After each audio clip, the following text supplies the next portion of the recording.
முதலமைச்சரின் சீரிய நடவடிக்கைகளால் முதற்கட்டமாக 100 வீரர்களுக்கு அரசு வேலைவாய்ப்பு வழங்க இருப்பதாக அமைச்சர் உதயநிதி ஸ்டாலின் பெருமிதம் தெரிவித்துள்ளார்.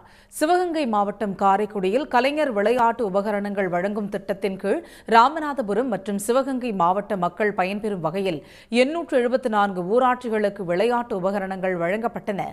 மேலும் பல்வேறு துறைகளின் சார்பில் 1607 நபர்களுக்கு 35 கோடி மதிப்பீட்டில் நலத்திட்ட உதவிகளையும் அமைச்சர் உதயநிதி ஸ்டாலின் வழங்கி வாழ்த்தினார். நிகழ்ச்சியில் பேசிய அமைச்சர், ஒரு விளையாட்டு வீரனுக்கு இருக்கும் அத்தனை குணங்களும் கலைஞருக்கு இருந்தது. அதனாலேயே அவரது சிறப்பை போற்றும் விதமாக தமிழக முதலமைச்சர் விளையாட்டுத்துறையை மேம்படுத்த பல்வேறு நடவடிக்கைகளை எடுத்து வருகிறார் என்றார்.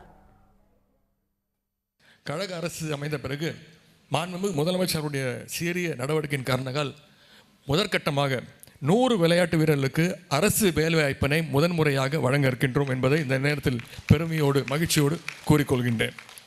விளையாட்டுத்துறை வளர்ச்சி வெறும் நகரங்களோடு நின்றுவிடக்கூடாது, தேங்கிவிடக்கூடாது என்பதற்காக அவை கிராமங்களுக்கும் இந்த விளையாட்டுத்துறையோட வளர்ச்சி சென்றடைய வேண்டும் என்ற ஒரு முயற்சி தான் இந்த கலைஞர் ஸ்போர்ட்ஸ் கிட் திட்டத்தை தொடங்கி வைத்தோம்.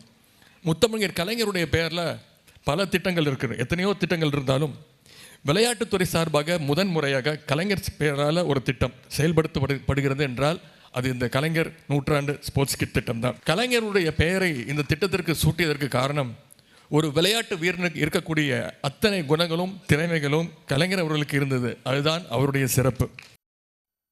நிகழ்ச்சியில் ஊரக வளர்ச்சி மற்றும் ஊராட்சித்துறை, நகராட்சி நிர்வாகம் மற்றும் குடிநீர் வழங்கல் துறை, வருவாய் மற்றும் பேரிடர் மேலாண்மை துறையின் சார்பில் முடிவுற்ற திட்ட பணிகளையும், பிற்படுத்தப்பட்டோர் மற்றும் சிறுபான்மையினர் நலத்துறையின் சார்பில் முடிவுற்ற திட்ட பணிகளையும் உதயநிதி ஸ்டாலின் திறந்து வைத்தார்.